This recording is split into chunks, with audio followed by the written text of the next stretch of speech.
Oh, we're up and running. Okay. It says we're going live. That's usually what that means. All right. Yeah, if you're tuned in over here on YouTube, please go ahead and let us know if you can hear us. We did have some audio issues last week, so want to make sure that we get those cleared up for this week.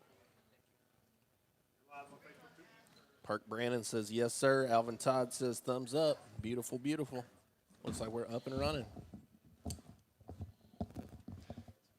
Give me a minute to turn this computer on and start recording, I guess, would be a good idea. Recording is good. Dave, can you hear us? Dave can hear us, which is the most important. As long as Dave can hear, everything's good. The rest of us don't need to have any sort of anything beyond Dave listening to the show. That's the best part. That's what I take the greatest pride in, is knowing Dave's listening every week. Yeah. So hopefully that fixes our audio issues from last week. Hey, everybody. If you're tuning in on Facebook, you can give us a thumbs up over there, too, if everything sounds good. Yeah, give us, let us know. YouTube folks said, Brent Tucker says, I need some pellet smoker recipes. Some what? Some pellet smoker recipes. He knows I'm in on that. He knows I'm Traegering these days. I'll You get. vaping? You vaping? I'm not. Yes, he is, Coach. He is. He's got black lung, too. He's got 6 types of black lung. It's just disgusting. That was what was wrong with my breathing the other day. Man. Yeah, folks, if you heard some ridiculous snoring / gasping, whatever, I'm putting my coworker here on blast because apparently he was dying. So I'll be all right. yeah, it's a good one. I guess I should probably start the show here in a second. What do you think? I don't know, man. Maybe people just love watching us bullshit over here. All right, let's start the show now. I'm going to have to pull these out. Hey, everybody. Welcome to the UGA Sports Live podcast. My name is Roddy DeBolse. I'm joined by Jake Roos, the recruiting guru at UGAsports.com. And, of course, Hall of Fame Georgia head coach Jim Donnan down there on the end. The main reason everybody's tuning in. We want to get his thoughts on the Tennessee game. Before we do that, we'll give a quick shout-out to Champions. We are here on Baxter Street. We've got the great three-piece chicken in front of us, the fried okra. Why is the fried okra on the other side of the table? Inconvenient, that, Trying isn't to it? keep it out of your way. This is what I get for having these guys as co-hosts. This is so we have 2 new openings for co-hosts. If you're interested in joining the UGA Sports Live, you just got to not want to steal my fried okra. Yeah. Anyway, big shout-out to Champions on Baxter Street. Of course, 365 Game Day, that's the Facebook page you're on.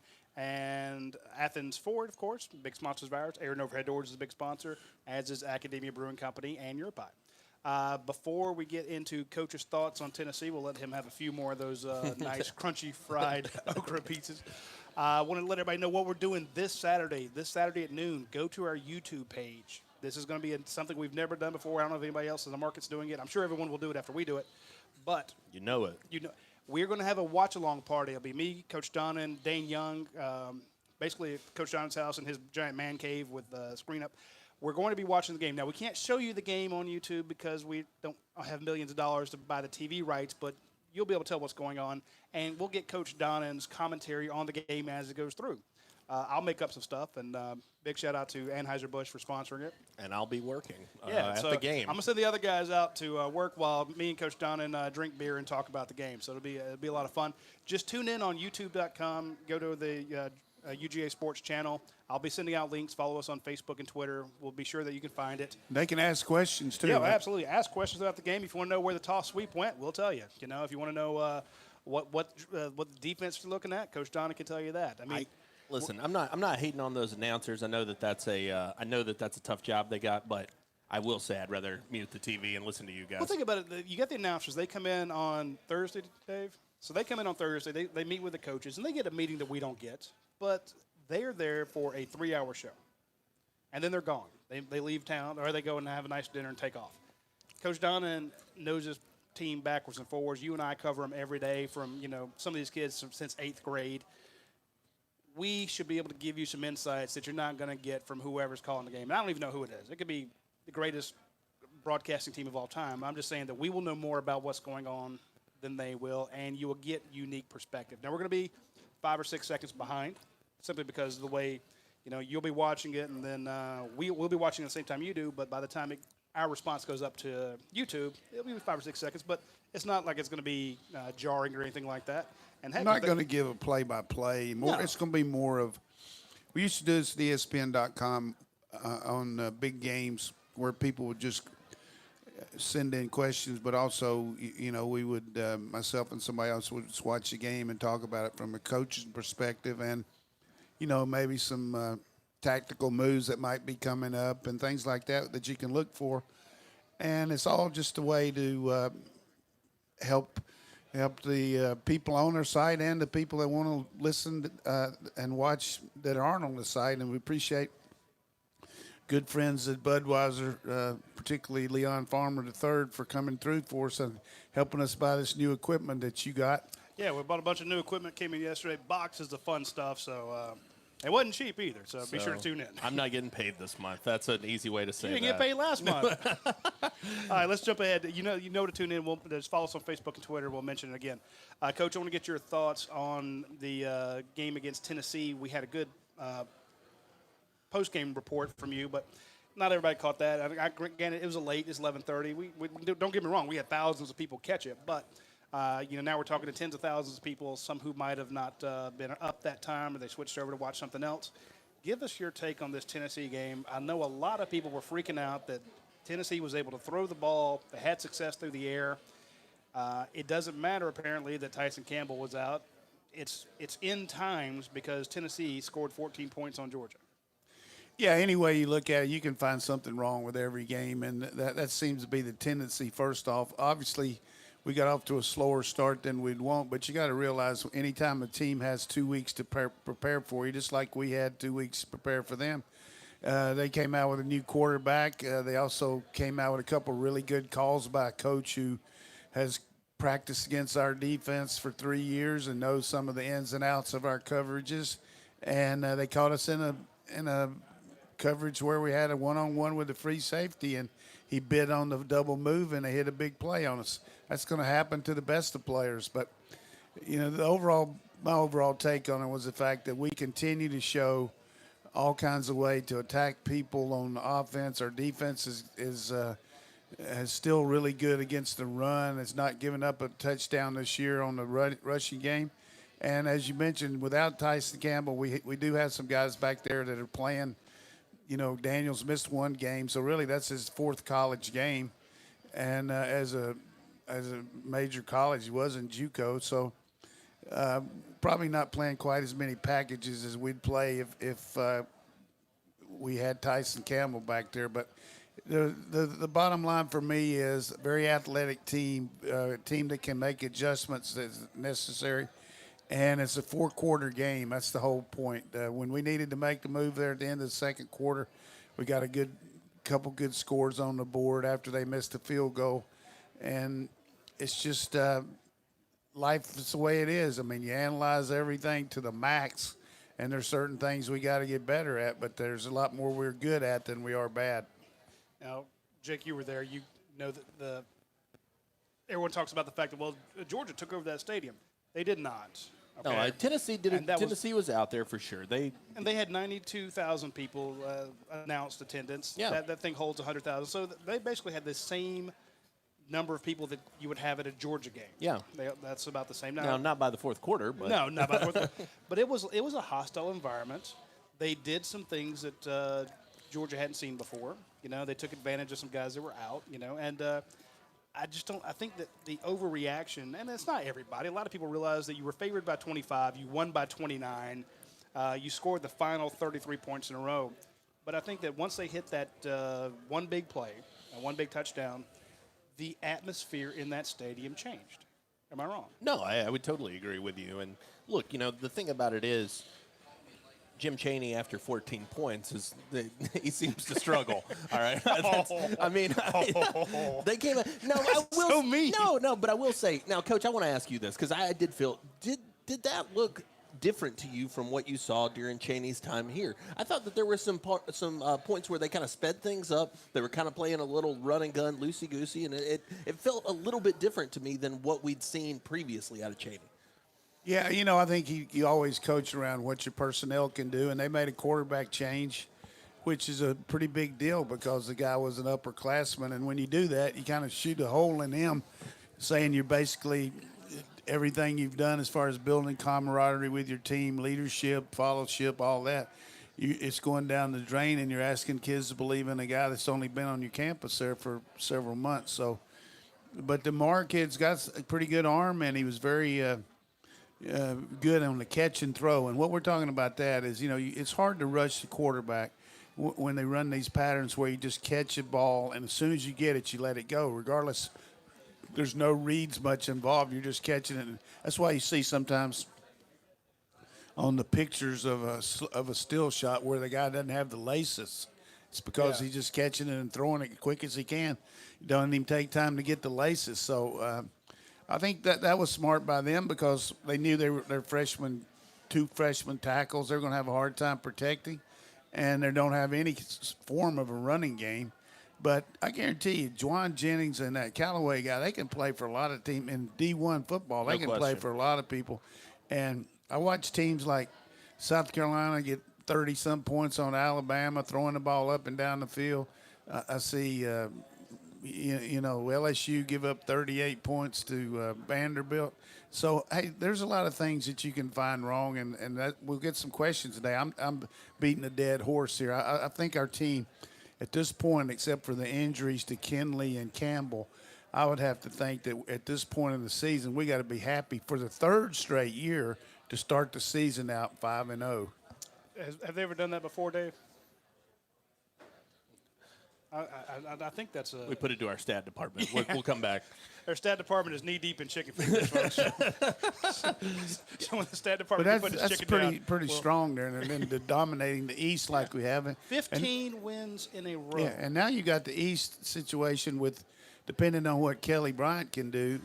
He got hurt last week. Every team in the Eastern Division, 2nd-team quarterback now, except Vanderbilt, and we've already beaten them. So we're going to play Kentucky with their 2nd or 3rd-team quarterback, South Carolina with their 2nd quarterback, Florida with their 2nd or 3rd quarterback, Missouri with maybe by the time he'll come back. But, that's an advantage for you as far as going against people. Not to mention they got to score against our defense, but they also got to stop our offense. And I would just say this, that our offense was hitting on all cylinders. Jake continues to take good care of the ball.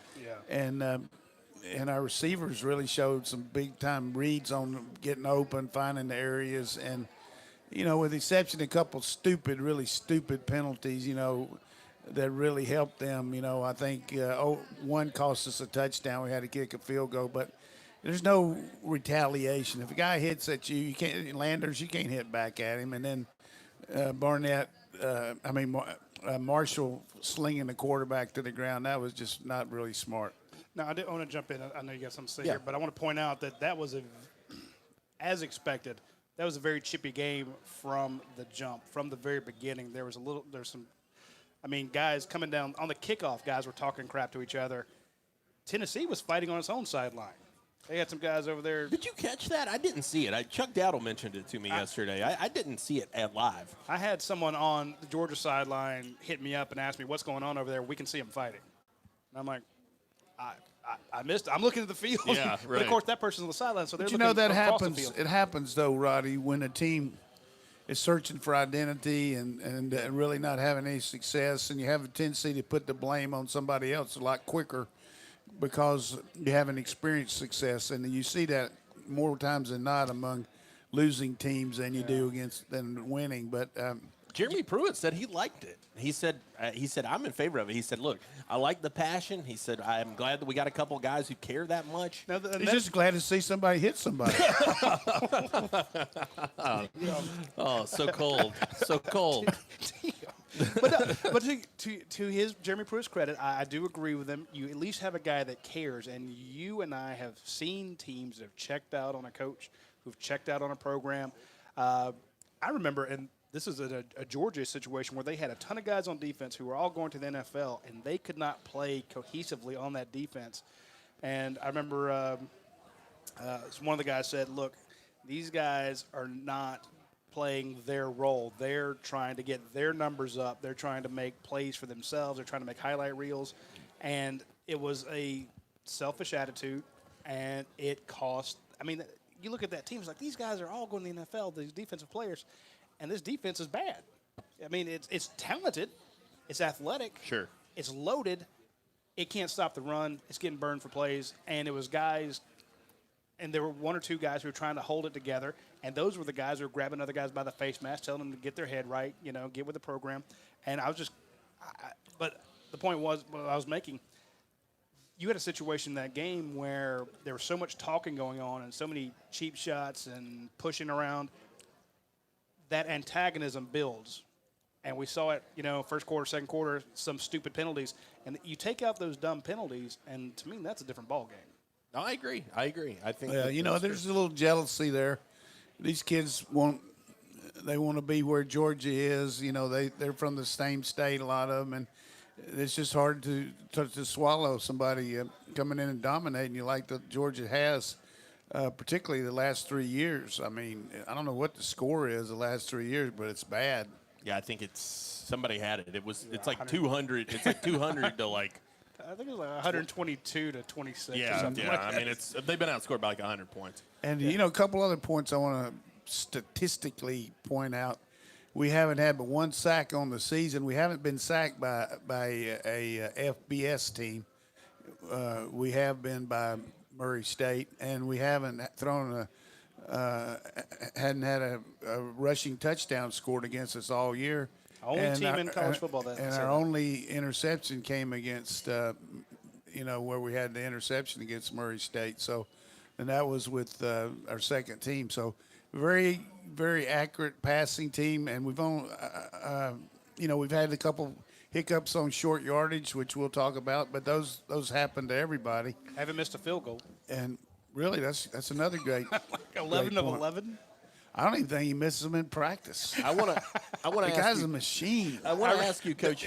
Sorry, somebody when I was down on the sideline when he kicked that 50-yarder, one of the guys goes, "He's a robot." Yeah. Oh, no question. Well, yes, he is a robot. Yeah, he's like a jugs machine. His legs on automatic pilot. He just cuts it on. Say, okay, how far is it? Okay, dial it in. All right.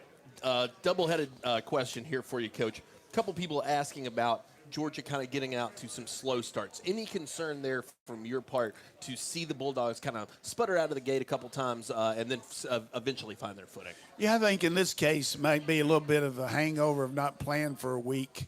It's the first game in 2 weeks, first time you're hitting somebody and to the ground and all that. We didn't have a lot of missed tackles or bad penalties, but I think a little bit of that, plus a little bit of whenever you go into any kind of contest, you don't really know. You can scout people and work about it, but you never know exactly what they're going to do. And sometimes they kind of catch you off guard and do some things you're not expecting, offense or defense. Notre Dame, I'll give it a twofold answer since in the Notre Dame game, their defense did some things we weren't ready for, and they, like we talked about a couple weeks ago, they plugged their linebackers and also faked them and went off the edge and caught us off guard for some lost yardage play. And then last week, they ran that catch and release stuff on us, and I'm not talking about fishing.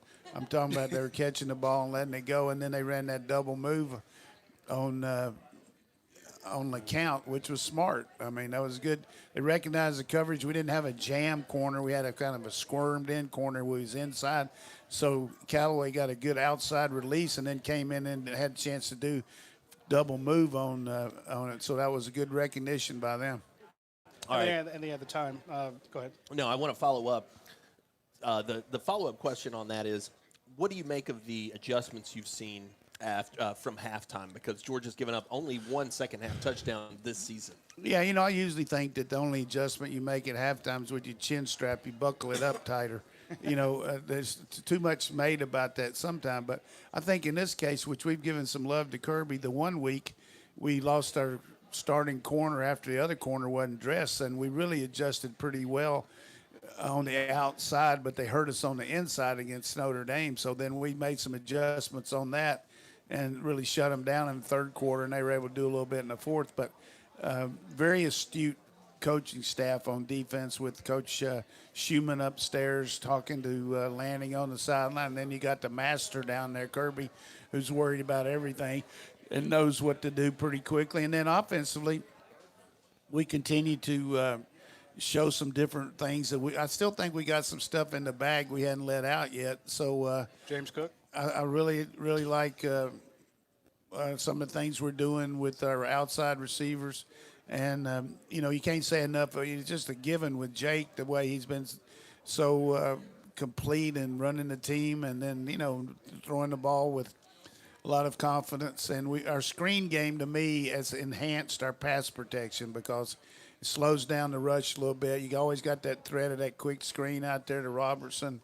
And a really good misdirection play with looked like Cook was going to take it on the jet sweep, and then we ran the reverse off of it, which, I think those plays are always good. We haven't been a big misdirection team since Kirby's been here. We don't do any counters much or pull our linemen, but we have run some short reverses with guys. But this was a really good, well-conceived reverse. It really caught them with their pants down. If you think you're an inside linebacker and you've been looking for that jet sweep because they do it, and they also do it to, we run them across there sometimes just to see, so they have to tip their hand on the defense. And you see him get the ball, and you're like, scouting report, that guy can fly. And so you dig in your cleats, and you start going to the right, and all of a sudden he's giving it to to Tyler Simmons going the other way. That is an adjustment that is tough. Right, and plus there's some broken ankles. More times than not, they're playing man. You expecting the man coverage, so the support on that side's not going to be as strong because the guy in motion is taking his corner over to the other side. So the guy's really got to set the edge on the weak side by himself because all the flow's going with him. Most reverses usually work. The times they don't is when you have the mishandling of the ball back there. Right. And that's why I always like to flip it up in the air and let the guy run under it as compared to a guy that's not used to trying to put it in his bread basket and the guy having the wrong arm up and all that. Hey, I'm running to the left. I have to have my right arm up. I have to have my left arm up. Hey, switch it halfway. Yeah, just flip it up in there and let him run under it. This kind of just came to me, and I don't know why I haven't thought about it to this point in the season. You've got to think that the defensive performance that Georgia's being able to put together, now obviously Kirby's heading the ship there, but that's got to be up in Dan Lanning's profile pretty quick, I would think, as far as, Kirby's given him a lot of credit for the game he called on Saturday. The performance that they've had, I bet he's becoming an attractive assistant pretty quick. Well, we knew he was on the way up. A lot of people were talking about him, and when Mel Tucker left, we knew pretty early in the process that was the guy that was going to be tabbed along with Glenn Schumann. But you look at some of those calls. Yes, let's tie in the previous question about the slow starts. You had a situation against where the offense started slow against Notre Dame. They did something new. You adjust to it. You were able to put some points up there. The defense started slow because you're going up against an offensive coordinator who has coached against your guys for 3 years. Jim Chaney knows what Richard LeCounte's tells are. He knows he knows your personnel better than just about anybody. He's practiced against them for 3 years. He knew what to call. And then Lanning, Schumann, Warren, Trey Scott. Trey Scott, they got there. I was about to say Travis Scott. So you have a situation where those guys, they make adjustments. And we talked to a couple players and said, the coaches came and they said, hey, this is what they're doing. So here's what we're going to do different. Right. And you pitch a shutout from there on out. They get 14 points, which is not unusual in an SEC game, and you get the final 39. And Dan Lanning's calls in that second half, some of those were brilliant. They couldn't do anything. And the Eric Stokes corner right, blitz, that was a good call off the edge. I think the one thing that's very important for all our fans to recognize, collective audience there as far as our defensive staff. You got Schumann up there who really knows the defense inside and out. About as good as anybody, but maybe Kirby, telling them, what they're doing. And then you got some other people up there. And then you got Lanning who knows you got a feel for the call, and you got everything going through Kirby working it out.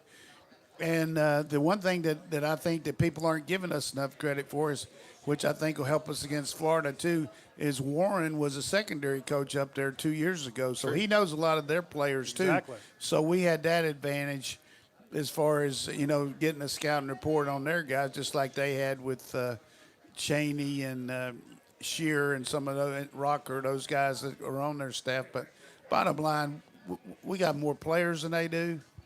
A lot more players, and we particularly running back wise, I was glad to see him give White some more carries, and the one overriding thing that hits you is just how good Swift is as a total back. Yeah. Whether it's running inside, running outside, making people miss, catching the ball out of the backfield, adjusting on the fly on a route, breaking your route. I mean, he's a consummate college back that's going to be the same way in the pros. 72 yards catching, 72 yards rushing. A guy that I heard Tennessee media in the photo room come in, and people were like, that kid's pretty damn good. Like they took notice very quickly of DeAndre Swift. They knew coming into the game that he was good. I think, though, the performance he was able to put together. Well, go back 2 years ago when he was up there as a freshman. He had that pitch to the outside, and he drags 3 or 4 Tennessee defenders like 5 yards. And you think he's a smaller back, but he's strong. Just a special player. I mean, He when is. you watch these other teams in the league, certainly Alabama's got a couple backs, but you don't see that from Florida. I mean, Ryan's a good solid back, but you don't see that from Auburn.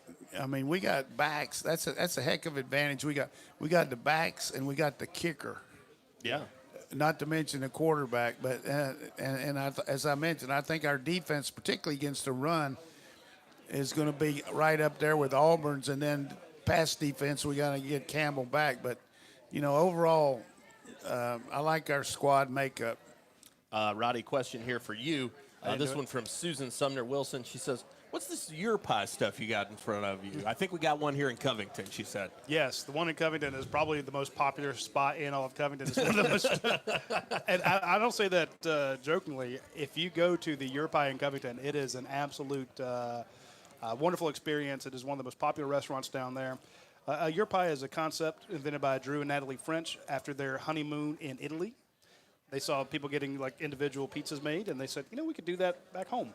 So they came back, started a company where you walk in. You think of it kind of like a Subway. You walk in, you tell them what bread you want, i.e., which crust, what sauce you want on it, and whatever toppings. And then as you're paying for it, they turn around, pop it into this super hot oven.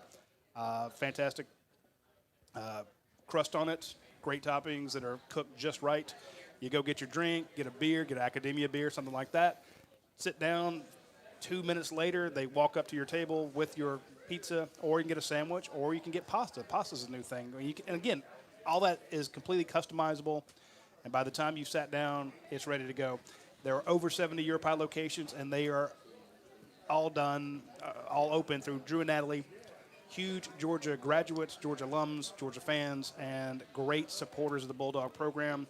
I have yet to hear, and I have a lot of people reach out to me, I've yet to hear one bad experience at a Your Pie. I've had people have a bad experience, just about anywhere, but I've never had anybody say they had a bad time at a Your Pie. Absolutely. So big shout out to Drew and Natalie, and thanks for, we need to go back over there and do another show. They hooked it up. That's nothing against our friends here at Champions, but when we went over there, they're like, here, let's set out all these pizzas. Oh, yeah, y'all can take those home. So I like that. Yeah, that's that a was good not gig. bad. That's a good gig.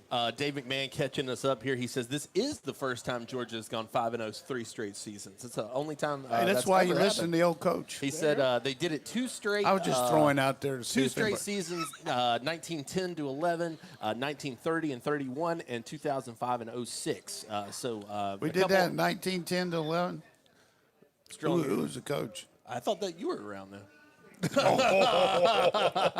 no, I'm just kidding. He said also last 3 games versus Tennessee combined score 122-26. Hey, I'm going to just tell you one thing. Who guessed that right? Yeah. That you just don't take it for granted. I mean, everybody knows about your rivalry games, and just because you're beating them like a tom-tom, don't take that for granted. Same thing with Tech. I don't have any misery for them being down, regardless. They've made the coaching change. It's just good to dominate your league and also your opponent. I don't think anybody, even when Spurrier and got it running, I don't know how many SEC straight games they won in the East, but I mean they were at Florida. But I don't know that they even Spurrier at his height. I don't think was able to pull off 15 division wins in a row. Because I mean, yeah, Georgia beat him once or twice in there. Then of course Phil Fulmer was, he took him down every other year. So it wasn't. When you look at that, that's the other thing. You look at that Florida Auburn game, which everybody got to watch because we played at 7. I mean, that was a comedy of errors. I mean, 8 turnovers between the two teams, 22 penalties, botched fake punt. I mean, and, everybody's all fired up about Florida, but the bookies, they got them a 14-point dog against LSU, and that's a lot for a ranked team. No question. All right, Coach, a couple questions here. Let's turn the page a little bit over to South Carolina. Phil Rogers really with a good question. He says, Coach, how do you expect Georgia will attack Carolina this week? Do you think we'll see a little bit more rushing, a little bit more passing? What does their defense kind of allow? Well, they got some good guys up front. That number 3 is just really a dominant defensive lineman. And they've also got Pickens, who's a good player, too, that they got from over there in Anderson. So they got some size and athleticism. They really got burned badly by Alabama on the pass. Alabama just killed them, with all those great receivers. And so I think we're probably going to maybe throw a little more going into the game. That's just based on their secondary. But I feel like we can run on anybody, too. We'll probably see a pretty good balance. But I could see us throwing maybe a little more just because that's one of the things they don't do real well based on what I've seen so far. But you never know. I wouldn't want to project exactly, but I feel good about us moving the ball on them. I really do. How do you feel about this Helinski kid that the defense is going to have to take on? Kirby Smart, very complimentary of him. Georgia recruited him very heavily. He was a big-time national recruit. What have you seen out of that young man? Yeah, the one thing I saw about him was his toughness to go with his athleticism, throwing the ball, getting the ball off pretty well, although he got hit a lot against Alabama. But anytime you're going against a team with the athletes that Alabama has, even though they lost a couple linebackers that week for the year, and to pass for that many yards and score that many points against Alabama, pretty impressive. But the next week, they looked like they hadn't even practiced against a Missouri team who's an okay defense, but they only made 1 first down in the first half against Missouri. So, I think our defense, to me right now, is ahead of Alabama based on what I've seen. But, we just have to see how we react this week. But he's a freshman quarterback. We'll give him some different looks. It looks like after they lost that game, they decided, look, we just can't let this kid try to win the game by himself. Let's get in some tighter formations, run the ball, try to work with our kicking game, and hopefully we can get into a tighter fit game instead of a shootout, which they did against Kentucky, and they were able to keep the ball away from Kentucky and run the ball pretty well. So I don't think they'll run the ball on us with a lot of efficiency, though. I just don't see that happening. That's like a theme. South Carolina with a tough quarterback. Yeah, I will say that the kids they get over there are, and hell, they have to be indestructible because they usually don't have a great offensive line. If you want to play, you got to, because their line got the lookout blocks. Yeah, exactly. King of the lookout blocks. I mean, they have some guys come uncontested about as much as any team I've seen, but I don't know what their deal is. But, the other thing you want to factor into it is a big game for any time you go against your alma mater. You have Will Muschamp coming back. You've got Thomas Brown, and you've got the coordinator coming back to call the plays. Mac, he's done a good job with their team, but this has been on a downer since that loss to Virginia in the bowl game. A big win over Kentucky, which gives them a chance. They still got some games they can win against Tennessee, but they got to play us in Florida back to back. That's a tough road. South Carolina's a tough job, I think. I mean, it just really is. Somebody said they had a good team over there about 90 miles from there, too. Yeah, right, exactly. Yeah. I was going to say, your in-state recruiting, they've got players in the state of South Carolina, but when you're having to compete with the likes of Clemson right now, everybody's raiding that state all the time, too. You got Georgia going in and getting a kid like Channing Tindall right from out of their backyard. That's making it all the tougher. Might go in there and take a Jordan Birch, too. Yeah, that would be. And then you got North Carolina, who's a big rival, too, and they beat them in the first game. So you know, you got to look at their two biggest rivals are us and Clemson any way you look at it, wouldn't you? Yeah, well, I would think so. Yeah, sure. Although Florida probably is since Will coached at Florida. And Will's a good coach. I mean, a lot of people give him grief about it. Great recruiter, but when you've got to fend off Georgia, Tennessee, North Carolina, Florida for kids in your own state. Alabama is going to be able to recruit your state. Yeah. And then all of a sudden, you've got Clemson, this huge powerhouse. When South Carolina was getting Marcus Lattimore, Jadeveon Clowney, who's the really good kid in the secondary they had? Lattimore. They had a kid. Oh, you said Lattimore. You talking Gillespie? Gilmore. Yeah, Stephen Gilmore. Yeah. When they were getting guys like that, what were they doing? They're winning. And they won an SEC East title. So you have a situation where he hasn't been able to get those caliber players. And even if they have one in the state, you got Clemson there trying to pick them. They've gotten better. They did get Pickens, He's which not been was able big. to get them in bunches, right? You get a kid like Pickens. Rick Sandage was a kid Georgia was after real heavily. Cam Smith is another kid who comes to mind from last year. So they're getting them, but just not in bunches like they need them. You need your first 5 that they recruit look great. Yeah.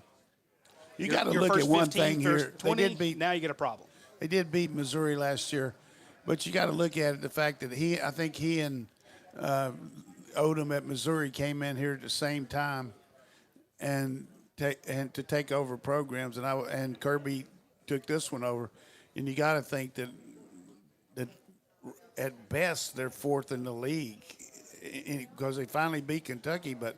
You got us, Florida, Missouri. You got to say that at best they're 4th in the East, right?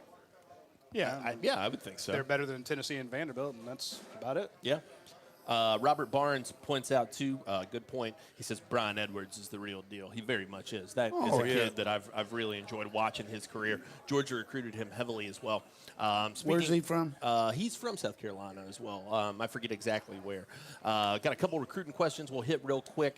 Phil Rogers says, do you think we get Jordan Birch, the big defensive lineman? I do think there's a chance, like I've said all along, but he's a kid who it seems like is going to push this thing out further on. A lot of people are saying, what's going on with recruiting? Getting concerned about it. Don't be worried about it right now. Look, the fact of the matter is, I keep using the big tuna word. You're waiting on these guys that are going to be closer to Christmas. I mean, that's just the case. Yeah. So Birch, I do think still in the mix and will remain there throughout. The other question was, do you think we get commit this week or this month? Zykevious Walker, I've been saying that for some time now. He's had October circled. Look for Zykevious to be a Bulldog in the end whenever he decides to pull the trigger. So I tell you, if you get him along with Carter and Brunson, man. And, boy, what about the athleticism we saw last week? Trayvon Walker just moving, running around. I heard he had a little bit of an injury there, but might not be ready to go this week. But, boy, he looks good, doesn't he? 44? Woo. Yeah, no doubt. You put 44 and 4 and N'Kobe Dean and Stevenson. 4, I mean, that's 4 big-time defensive players on your freshman. And then you add Alargy, who's a freshman too. I mean, he's redshirt, right? Yeah, and the first captain, the first redshirt freshman captain under Kirby Smart. Really? Good for him. Very impressive. He deserves it. He's a good kid. Very impressive. And I will give Roddy a little credit, which he never gets anything right. But somebody down there at the French quarter told him that Alargy was doing good in practice, and everybody be alert for it. And dang if you weren't right. Hey, I get one now and then. Right. That was good, though. Who would have gone out on a limb and said that this kid's going to be big in the game? That took a lot of guts by you. Well, it must have been a sure thing for you to say that. Well, it was. I will tell you, I mean, not going to get into my source, but that was somebody who had been to practice and knew what was going on. They said, this kid's killing it. And remember, I was the one saying DeAndre Walker's not going to play in this game. So somebody's got to fill in for him. And I also said Devon Wilson will have a big game. He did too. So you've had a good year. I got lucky in the French Quarter. I was probably the only one sober enough to realize what was going on. I wasn't me. All right, we got a bunch of questions we want to get to. Buzzbait Dog over on the board, one of our favorite posters over there. He says, Coach, how much of an advantage do you really think it is coming off of a bye week? How much does that give a program? He said Vols came off of a bye week, and South Carolina fans are bragging they're 3-0 all time under Muschamp coming off of a bye week. How big of an advantage is it? Oh, they got to look for something. Who have they been playing? Newberry? Who else? Newberry, Walford. Get those 3 games for us off the bye week. I want to hear that. But I give them credit if they are. You got to build it off something. But they're 0-6 against Georgia and Clemson during the regular season there since he's been there. So we'll have to see. But I think the one advantage it gives you overall, first of all, you can go teach your players what they did right and what they did wrong. Everybody's tired of me hearing that. But you can also look at some things that we probably figured we were going to be able to do this, and we can't philosophically, so we're going to have to build it around this. Maybe our defense isn't quite as good, so we're going to have to keep them off the field by ball control. Plus, we've got the situation where maybe we can do a few more things with Alinsky now because we've had a couple games that we can see what he did good and all. So we'll see some new stuff from them, but overall, the best thing that happens to them, though, is just the fact their morale, which was low after losing to North Carolina, losing to, they did beat Charleston Southern or whoever it was, Coastal Carolina. Who did they beat? I don't know, one of those teams. But, they were looking down the barrel of a really bad start, and then they got that win against Kentucky. So I noticed Muschamp gave him a couple days off there and gave the game ball to the president of the school because he might not be able to give him another one this year. Brutal. That's cold, man. Oh, that's no, he might do that. Will's going to get mad at me. Somebody's going to tell him, Coach Donnan, hey, I think he does a good job, and that was good. I mean, you got to butter that new president up, man. Hey, he's going to be on your side for a little while. Speaking of, you would know. Dirk. Oh, I know that. I never tried to butter mine up enough, that's for sure. Dirk Dog 1027, he says, I haven't watched much South Carolina this year. Do you feel that there's an area where they stack up with Georgia pretty evenly or maybe even have an edge? Well, they got good receivers. We talked about that, and they got D-line, got some athletic guys up there in the front. But overall, I just don't think 1 through 44 they're in our area code as far as, they got good players, but that's where our depth is humongous, isn't it? I mean, you guys look at we got to keep them all happy, get them in the game, but we got some really good players that aren't even playing right now. Cook's not playing much. Guys in the secondary, some of those defense doing the D-line and linebackers and all, but I want to mention, talking about the guys that, we saw get a little bit more playing time this past Saturday was Jameer White. And I know it's tough when half these plays are going to be passes, half are going to be carries. Of those half that are rushes, we got DeAndre Swift, who could, legitimately, you could start a Heisman Trophy campaign for. The guy is going to be an all-around back, put up crazy numbers.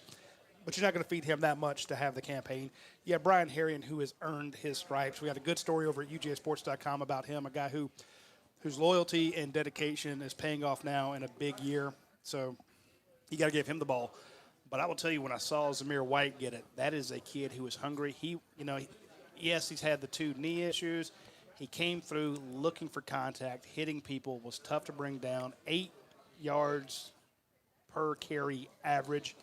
That is a guy that if you really just want to say, hey, let's go bully ball, which we know Sam Pittman loves to do, and let's just make it so these guys don't want to get tackle him anymore. That is a guy, after you've softened him up with Brian Herrien and DeAndre Swift, and they're running side to side trying to keep up with James Cook.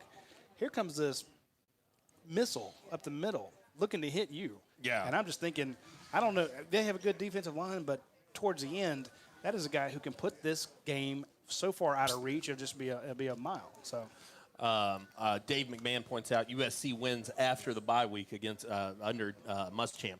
2016, they played UMass.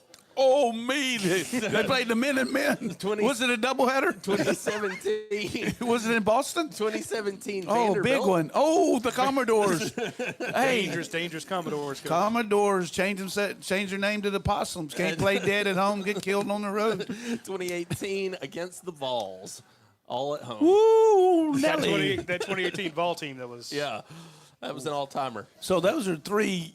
I'm talking about. You can talk about some wins, but those are three that just make my mouth not water. They beat the Minutemen, the Commodores, and the Vols. A struggling Vols team. All right. So hey, they got the chance to. Yeah, You give them they'll be credit. the They number three did a team. good job on that bye week of not getting overconfident, right? Big shout out to our friends at Athens Ford. Over 1,085 vehicles out there for you to good choose job. from. We always talk recruiting. I want to give you some recruiting numbers for Athens Ford.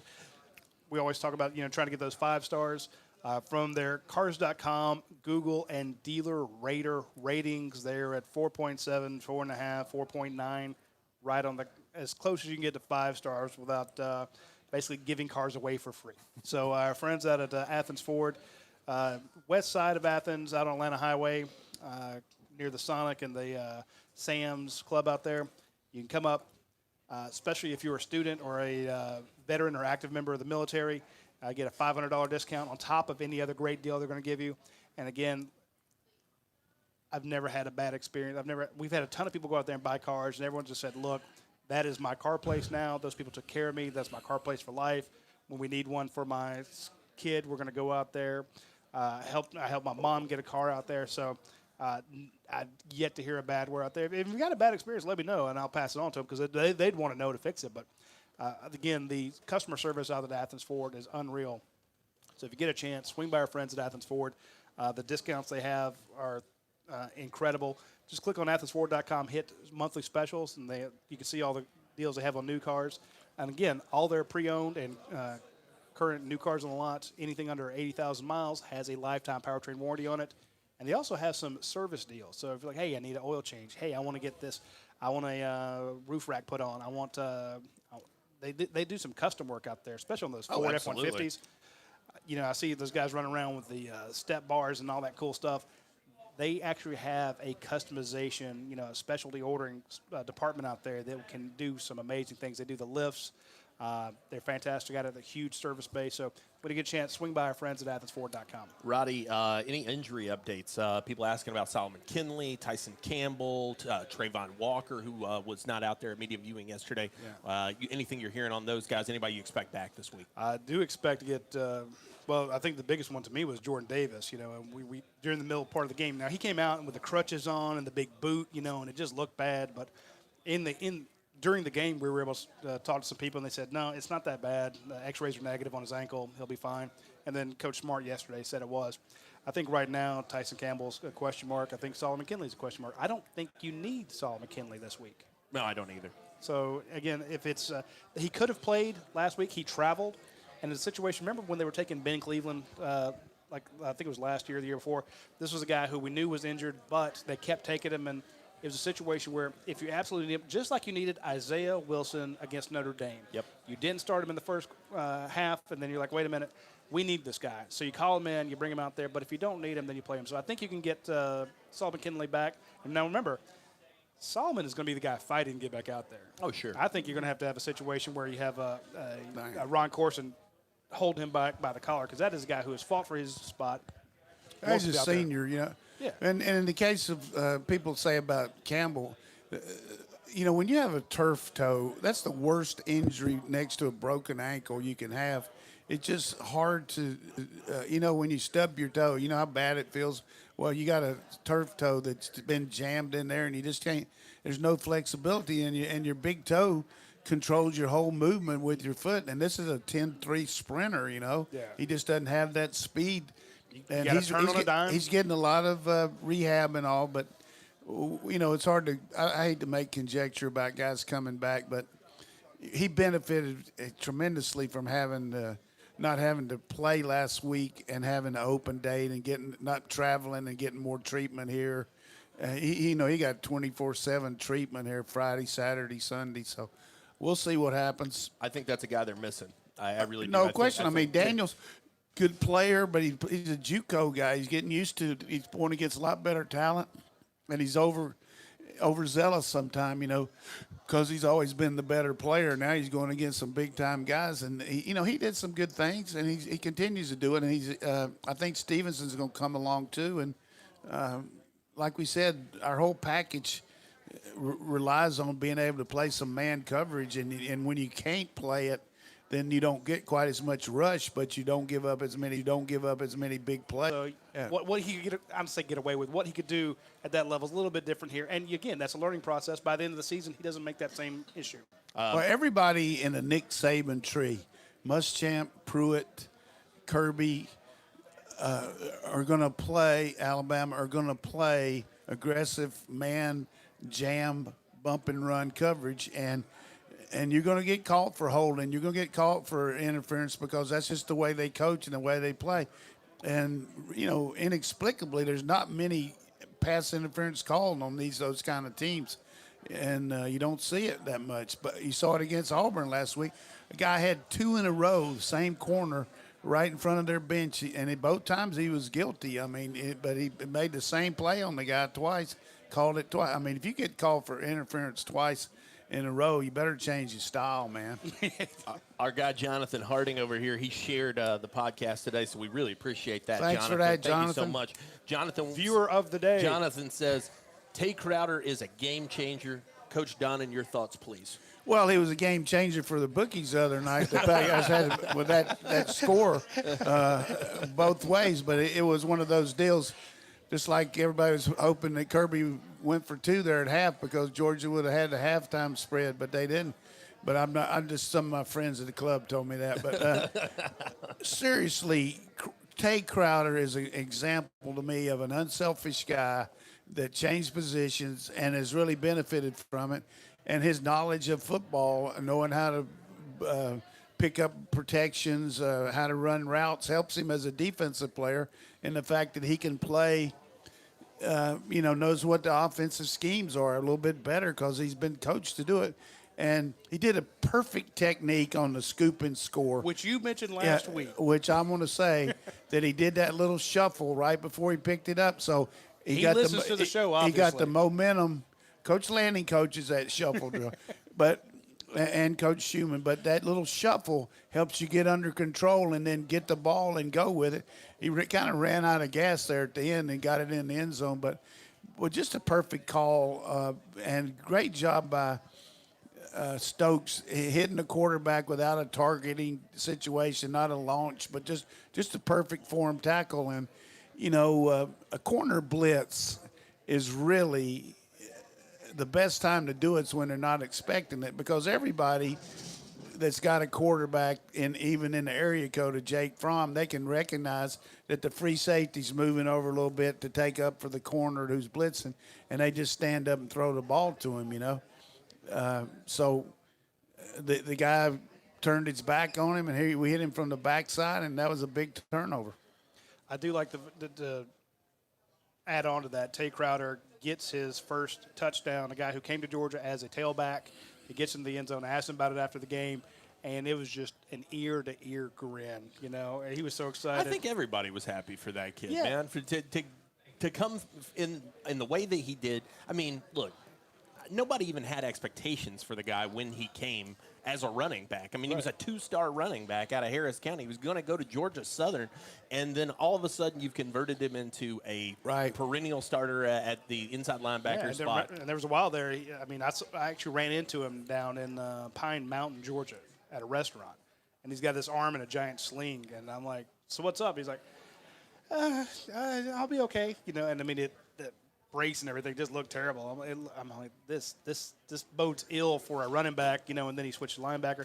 Right. But he thought about transferring. Sure. There was a while he was gone. I get it. He stuck around. Brian Harrigan stuck around. Guys who listen to their coaches are big. Kinley. This is another guy who stuck around. You have a situation where Schaefer. Sure. You had a situation where he could have gone elsewhere. I don't think anybody would have been shocked or surprised.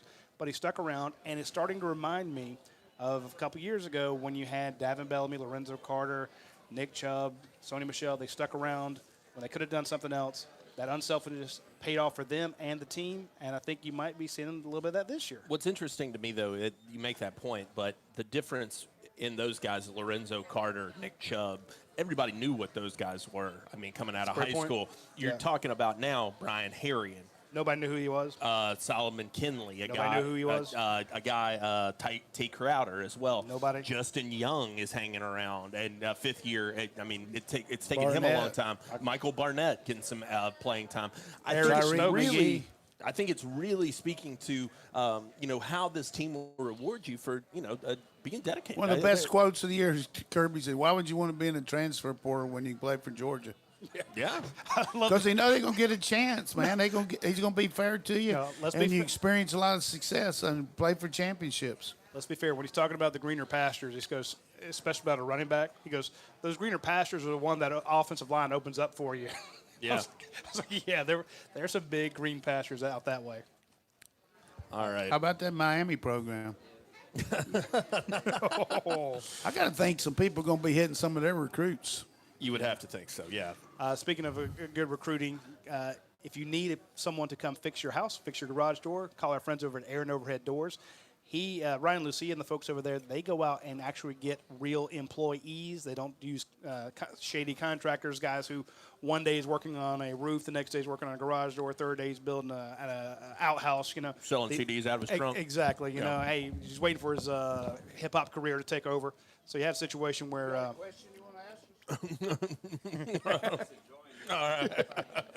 So they actually recruit real, honest-to-God employees. They pay them well. They have ridiculous amounts of loyalty from their employees, and they do charity work. Suggested by the employees, saying, "Hey, this person at the end of the year, this person could use a help on their house." So our friends at Aaron Overhead Doors, fantastic recruiters of talented employees who are going to come to your house, do a good job, clean up. They know their stuff. I want to warn people. There are a lot of do-it-yourself videos out there. There's a lot of, hey, let me watch this on YouTube and figure out how to fix something. Do not screw around with garage doors. They are incredibly dangerous things. They weigh a lot. And if you start screwing with the torque on those springs, I have seen one of those springs take a... You did it, didn't you? Shut up. Send a piece of rebar not only through the ceiling but into the attic, okay? That's the kind of torque you're dealing with on those things. Don't screw with them. Don't go over there with your little Allen wrench. Think, oh, well, I can fix this. I can tweak it. Get a professional. Don't get hurt. All right. A couple last questions here. We'll run through these quick.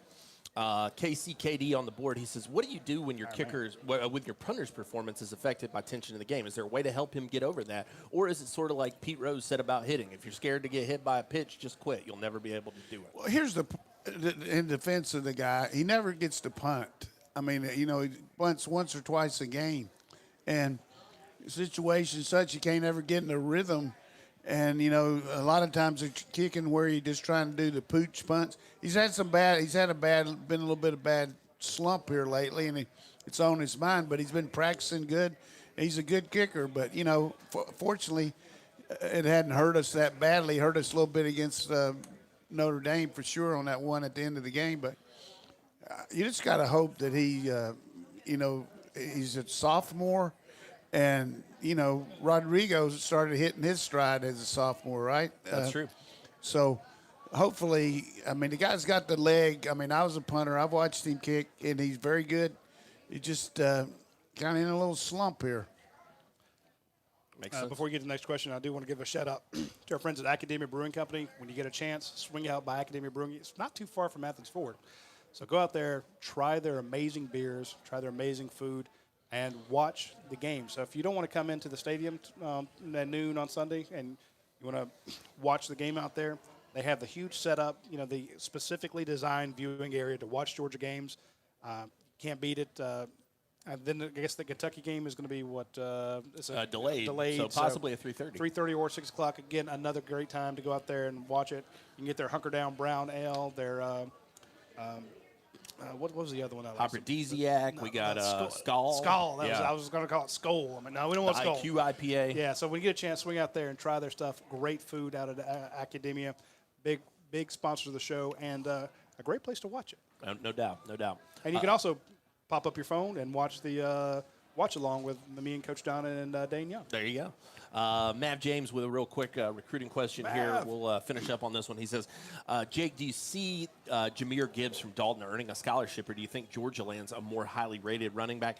I do think the possibility exists that Gibbs ends up with a scholarship, but it's going to be later on down the line.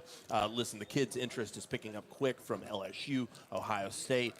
Florida's in on him, South Carolina, USC. So a lot of interest going for this kid. Georgia's staying in contact. I do think they've got some names higher on the board right now. So I think that they're going to evaluate those options, see what happens there. But I'm not writing off the possibility totally. And a great example of a guy that we could have had, but we just couldn't take him is Plumlee. Yeah. Oh, boy. Absolutely. Now, you talk about a guy that's won a couple games for them with his feet. Now, this guy, real deal.